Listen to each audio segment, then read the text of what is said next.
Welcome to the Women's Football Show. I'm Cheryl Smith. Today I'm joined by Alison McConnell, Cara Henderson and SWPL Managing Director Fiona McIntyre. There's plenty for us to discuss from the weekend's action, as well as looking ahead to that Sky Sports Cup final.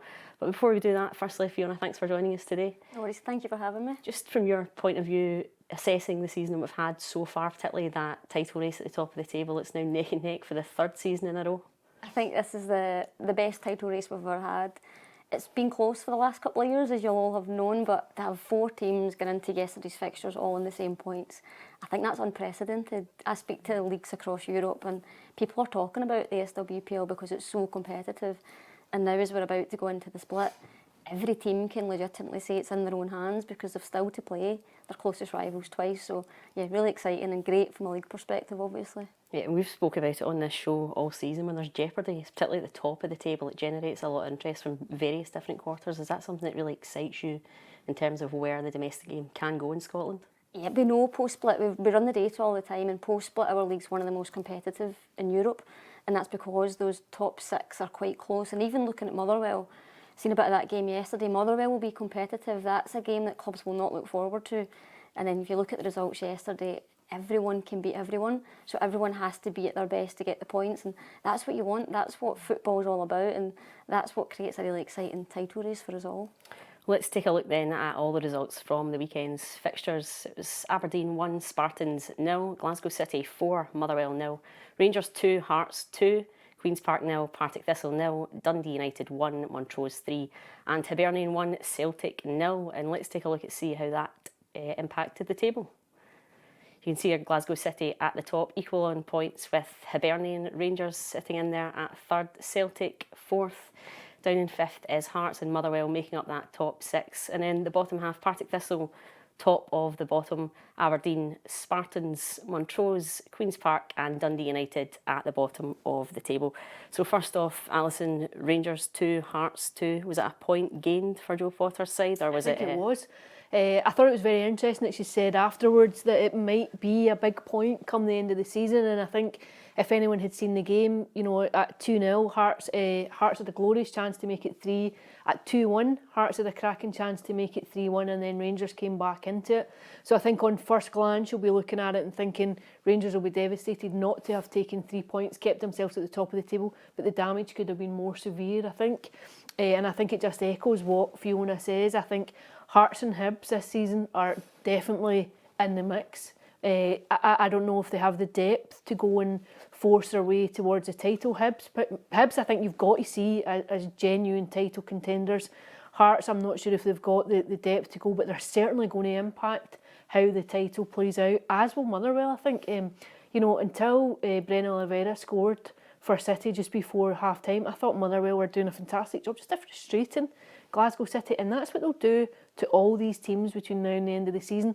And when you go into the split, what you also find is there are pressure. These are big pressure moments because everyone now becomes aware that you're getting to the end of the road, that when you drop points, you don't always have the ability to go and make it up. I think that the psychology of that lends itself to a kind of a different approach, particularly when the game's not going for you. You sometimes see a bit of panic within teams, and I think it's set to be a really intriguing title run-in. I think it's fantastic for the league. I think it should generate huge amounts of interest because there is nowhere else that generates this kind of excitement. Intrigue. Every week has a live game. Every week there's something at stake within these games now. Cara, will Hearts be kicking themselves that they didn't take all 3 points from that game after such a good first half? I think they will, yeah, and I think that's a mark of where we're at right now, because before anybody taking a point off of Celtic, Rangers, Glasgow City, it was a big deal. I was like, oh my goodness, but they will look at that and go, yes, we could have probably won that game. And I think it's funny because we spoke there about how Motherwell are important too.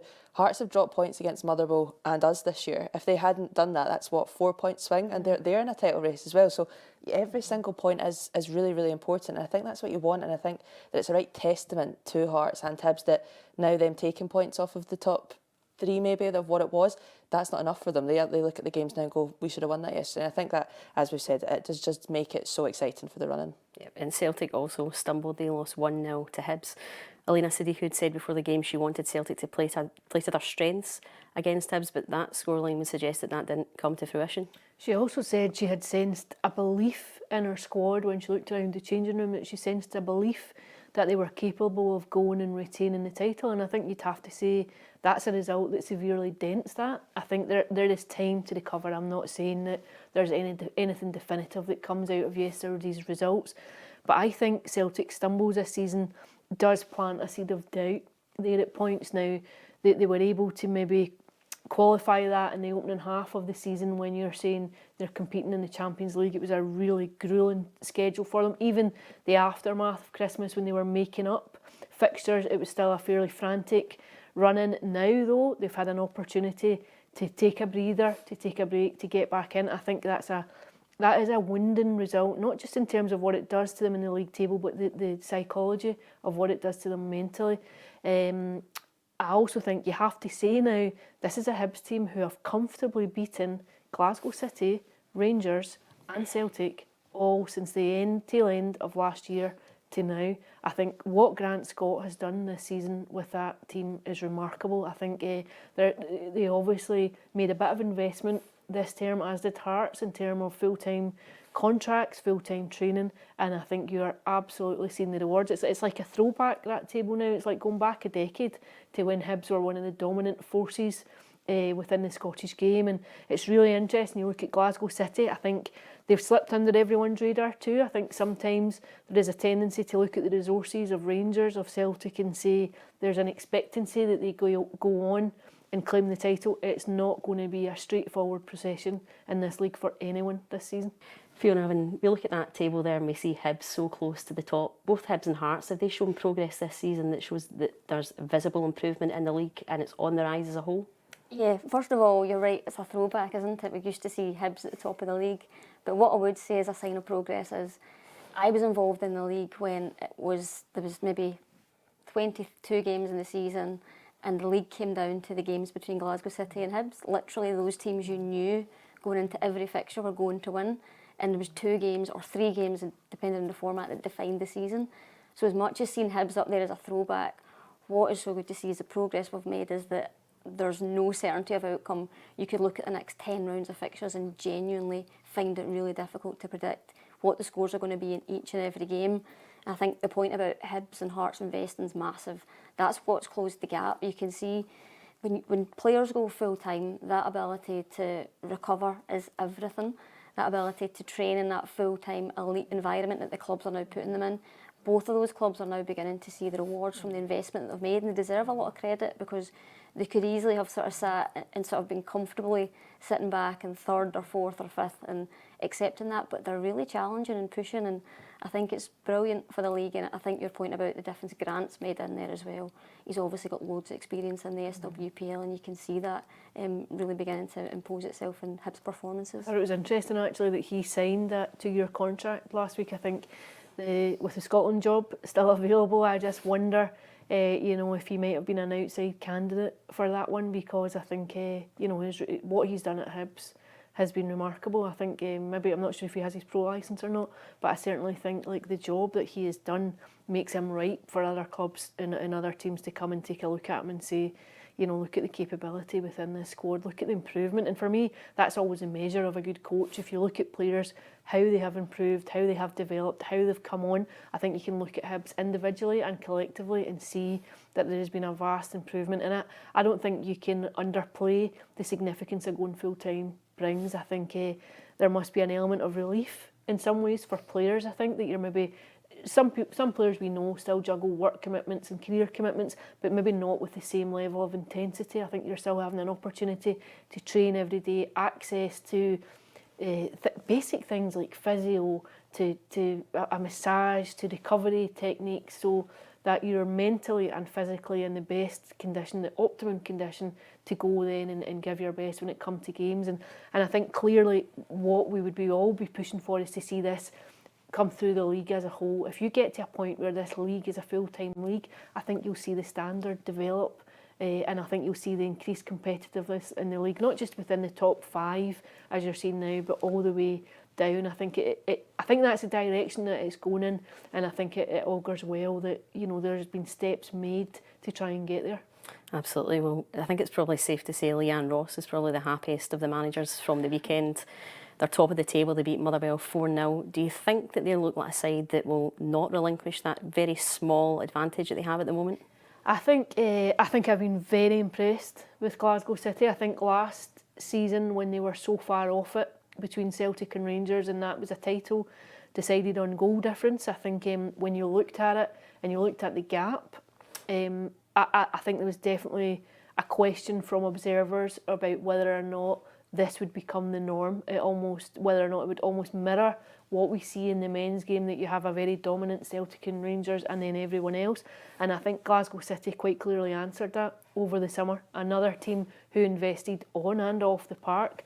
I think they went away, they brought in Scott Booth back. Obviously Scott went up to Aberdeen just before Christmas time, but quite clearly a look at the coaching structure. They brought in other players, invested in the team. Leanne Crichton back now in the dugout following Scott's departure up to Aberdeen. I think Glasgow City look very calm. I think they look composed.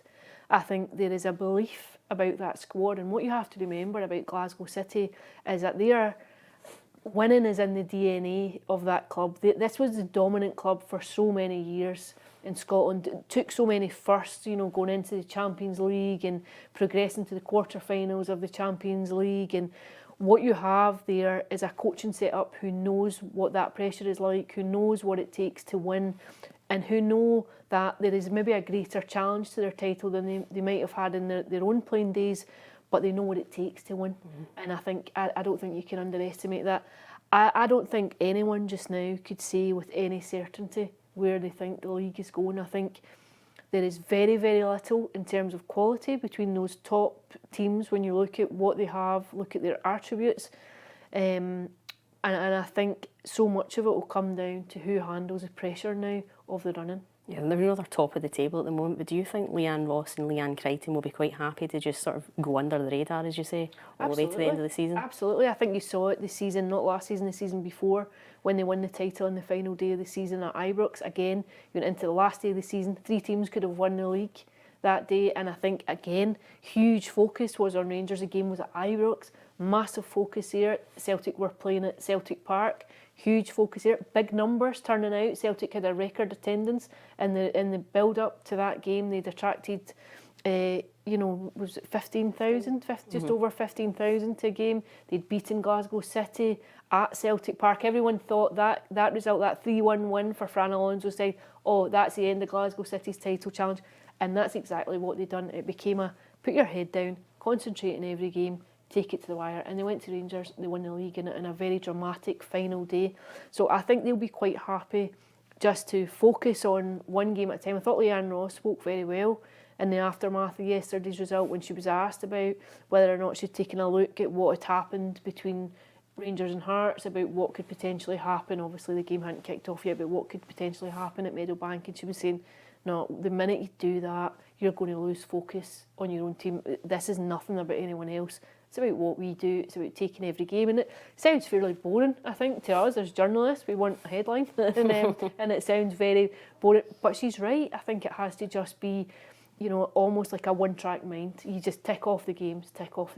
Yeah. Cara, if we look at the bottom half of the table, Partick Thistle, they're sitting top of that bottom 6. It was a 0-0 draw yesterday at Queen's Park. Do Thistle feel that they have enough in there to cement that top place? It's definitely the aim. I think that we've shown obviously the past 2 years that we're a top 6 side, so it's not where we wanted to be this season, that's for sure. But I think that it would be really immature for me to sit here and actually say that, because there's a lot of football to be played, and also with the jeopardy of 3 teams going down this sort of season. I think we definitely saw that yesterday with Queen's Park. There's a lot of teams that have got a lot to play for, and I think that the moment that we think that we're too good for that, or that we're too far away from the relegation spots, is where we'll stumble. And I think yesterday you saw that Queen's Park had a clear game plan. They were very determined. They were, if they don't pick up, they're gonna go down. So you're playing teams with a lot to play for, and I think that definitely the aim is that we want to finish top. We want to finish the season strong after what has been a difficult season. But I think that only comes through working hard, training well, and then performing on the pitch. And I think that maybe there's been a bit of a disconnect this season in terms of, listen, we're not scoring enough goals. We know that. Maybe not playing in the way we want to, but I think that the most important thing is for these next 10 games is for us all to be quite aligned in what we're doing, what our focus is, and not turning up to games at all thinking we were in the top 6 last year, we're gonna stroll this, because we saw yesterday that it's not going to happen. So it's definitely the aim, but I think that that's only going to happen through hard work and starting showing that on the pitch. Yeah. Now we go into the split, the top 6 and the bottom 6. From your point of view, how much value do you think that has brought to the league since it's been introduced? I think the split's been absolutely brilliant. Genuinely, when you look at the fixtures that are to come now, like I said earlier, every game is genuinely so competitive. Got something riding on it every It's game. uncertainty of outcome. That you're looking at the scores yesterday coming in. The games are tight. They're exciting. That's what draws attention. So the split was something that we introduced a couple of years ago now. We find that the clubs, that there's also just a bit of a momentum around it now. We'll have a big media day before the post-split fixtures. It sort of frames the end, the sort of run into the season. It gives it a really natural point for us to really start to focus on. I think the the run for success it. of it is shown in the fact that you've had this drama on the final day 3-4 seasons in a row, and I think that comes down to the split because it becomes incredibly intense. You have teams capable of taking points off one another. You've got games where there is so much riding on the outcome, and I think that lends itself to a real competitiveness that then is reflected in getting to the end of the season, and it's live. Do you think squad depth becomes really important because those games are so intense and difficult physically and also mentally? you have 3 game weeks Yep. too. You start to have midweek games in there. It's about who can handle all of that goes round about it. But it's also not just one game that affects it. It's that I think is that Rangers haven't been beaten by Celtic this year, but they've 5 dropped games points actually, at other places, and so that they're actually really close still. Like it's the fact that you can't take your eye off any one game, or if you win one important game, the next one's just as important as well. I think actually you could look at that last season and say Rangers lost the league not because of how they fared against Celtic and Glasgow City, but Hearts. If you remember the penultimate game, I think it was, of the fixture lift, and they dropped points through the Oriam one midweek night, and then all of a sudden you think Celtic then had the impetus after the two of them drew Broadwood. I think it was a 2-2 draw, and then all of a sudden, you know, Celtic had the impetus going in. So I think that's a good thing too, that it doesn't necessarily come down to the meetings between the top teams playing against one another, but you have teams there in the mix that can cause damage to a title ambition. And I think this season that's even more perilous than what it's been in the past, because I think Motherwell will be difficult to play against. From being the team in that, it's the thing the word they use, you want to frustrate them for as long as you can, and the longer that it goes, I think, like yesterday obviously they scored just before half time, but even at 1-0, the longer you can keep it like that, the more you want them to start panicking, because it's like if they drop points to Motherwell or last year to us, it's like, well, that's a right dent in their title hopes or whatever. So I think that as you said, that you can't even take your eye off the Motherwell games, because for them they've got everything to play for but nothing to lose really as well, so it's really exciting. Are you aware when you're playing those games that you're impacting the title? Is that something that motivates you as players? Yeah, I remember especially in the first year we got the split, we were playing Celtic, and it was 1 each up until I think it was literally the 95th minute, and the ball bounced and Caitlin Hayes put it over the goalkeeper, and I think we only had 12 squad players that day, so we had put everything into the game. And I remember actually just before the goal went in, I thought to myself, if we defend this, I think it was a free kick quite deep in their half actually, we are going to probably, I think Fran actually said it after, that would have been it for them if they hadn't got that result. I remember thinking, and then when it goes in, you're just like, oh my goodness, like we were so close. And I think that was the message a lot for us, like you can actually, you're not just in here to make up numbers when you're in the split, you're in here to actually, you can dictate actually where the title could end up. I think there's a freedom too. If you're the sixth team, you've made the top 6, you've kind of punched above your weight to get there, you're not going down, you're safe. Go and show yourself against these top teams. Go and see what can you learn when you're going up against the best players in the league, the best teams. Go and showcase yourself. There's a freedom to that, I think, which can be difficult to play against too. Yeah, if we move away from the league action for the moment, we've got a really mouth-watering Sky Sports Cup final on the horizon. It is Rangers versus Hibs, March 22nd. Fiona, Fir Park's the venue this time. Are you looking forward to a spectacle on the pitch, but maybe a vocal spectacle off the pitch in the Fir Park stands as well? Yeah, listen, we're absolutely delighted. It's not unhelpful that the two teams in the cup final are also doing really well in the league and they're really competitive. But we brought the cup final over to Motherwell. I think the pitch there is fantastic. That was one of the main things we looked at. Having used Tynecastle previously, the player experience is really important for us, so we want the pitch to be something that is befitting of a cup final.